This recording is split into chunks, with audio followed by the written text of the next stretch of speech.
কেন কোনো ফিল্মি পার্টিতে দেখা যায় না মিঠুন চক্রবর্তীকে? কোনো পার্টি নয়, কেবলমাত্র পোষ্য আর রান্নাঘরেই রয়েছে মিঠুনের শান্তি। মিঠুনের অকপট স্বীকারোক্তিতে ধরা পড়লো অনেক কিছু। এবার নিজের অবিশ্বাস্য রেকর্ড ফাঁস করলেন মিঠুন। এক লাইনেই বোঝা যায় সিনেমা নতুন প্রজন্মকে খোঁচার ডিস্কো ডান্সারের। গ্ল্যামার এড়িয়ে নিজের ছন্দে মিঠুন, লাইমলাইটে নয়, জীবনের সরলতাই সুখ। ডিস্কো ডান্সার থেকে ফাটাকেষ্ট কেন এখনও সমান প্রাসঙ্গিক মিঠুন চক্রবর্তী? দেখুন, তিনি একাধারে ডিস্কো ডান্সার, আবার অন্যদিকে এমএলএ ফাটাকেষ্ট। কয়েক দশক ধরে রূপলী পর্দা কাঁপিয়ে চলেছেন মিঠুন চক্রবর্তী। কিন্তু আশ্চর্যের বিষয়, গ্ল্যামার দুনিয়ার ঝলমলে পার্টিতে তাকে খুব একটা দেখা যায় না। সম্প্রতি সংবাদ সংস্থা IANS-কে দেওয়া এক সাক্ষাৎকারে তিনি খোলাখুলি জানিয়েছেন, এই অনুপস্থিতির কারণ লাইমলাইটের চাকচিক্য নয়, বরং নিজের শান্ত পরিসরই তার বেশি পছন্দ।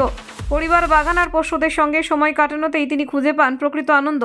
মিঠুন জানান, ক্যারিয়ারের শুরু থেকেই তিনি পার্টি বা ফিল্মি অ্যাওয়ার্ড অনুষ্ঠানে যাওয়া এড়িয়ে চলেন। তার কথায়, এইসব অনুষ্ঠানে অধিকাংশ সময় চলে পরনিন্দা, পরচর্চা, যা তার একেবারে অপছন্দ। সেই কারণেই ধীরে ধীরে তিনি নিজেকে এই সংস্কৃতি থেকে দূরে সরিয়ে নিয়েছেন। তিনি আরও বলেন, বহুদিন আগে মদ্যপান ছেড়ে দিয়েছেন।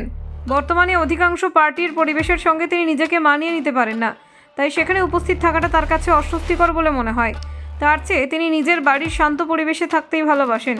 গাছপালা পরিচর্যা, রান্নাঘরে নতুন পদ তৈরি করা কিংবা চার পেয়ে সন্তানদের সঙ্গে সময় কাটানোই তার প্রিয় কাজ। এই সরল জীবনযাপনেই তিনি খুঁজে পেয়েছেন তৃপ্তি। ক্যারিয়ারের ব্যস্ততম সময়ের কথা বলতে গিয়ে তিনি এমন এক তথ্য জানান, যা বর্তমান প্রজন্মের কাছে বিস্ময়কর। 80 ও 90-এর দশকে তার হাতে একসঙ্গে ছিল 65টি ছবি। কাজের তাপে দিনরাত এক করে দিতেন তিনি। এক বছরে 19টি ছবি মুক্তি পাওয়ার নজির রয়েছে তার ঝুলিতে, যা তাকে জায়গা করে দিয়েছে লিমকা বুক অফ রেকর্ডসে। মোটামুটি 380টিরও বেশি ছবিতে অভিনয় করেছেন তিনি। এই বিপুল কর্মব্যস্ততা আজকের দিনে প্রায় কল্পনাতীত। এখনকার অনেক অভিনেতা বছরে একটি বা দুটি ছবি করতে স্বচ্ছন্দ, কিন্তু মিঠুনের ভাবনা সম্পূর্ণ আলাদা। তার মতে, সিনেমার গল্প বুঝতে মাসের পর মাস সময় নেওয়ার প্রয়োজন নেই। তিনি বলেন, এক লাইনেই পুরো ছবির মর্ম বোঝা যায়। তাদের সময় এক লাইনের গল্প শুনে সিদ্ধান্ত নেওয়া হতো ছবি করা হবে কিনা।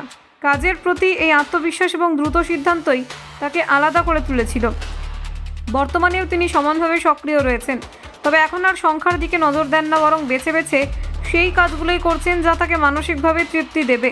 তিনি জানিয়েছেন, প্রভাসের সঙ্গে ফৌজি নামে একটি দেশাত্মবোধক পারিবারিক নাটকে কাজ করছেন। পাশাপাশি রজনীকান্তের সঙ্গে জেইলার 2-এ অভিনয় করছেন, যা সম্পূর্ণ ভিন্ন স্বাদের একটি প্রজেক্ট। গ্ল্যামারের মোহ ত্যাগ করে নিজের শর্তে জীবনযাপন করা এই অভিনেতা মিঠুন চক্রবর্তী আজও প্রাসঙ্গিক।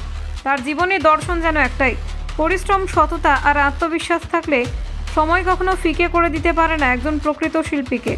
ব্যুরো রিপোর্ট, নির্ভীক বার্তা।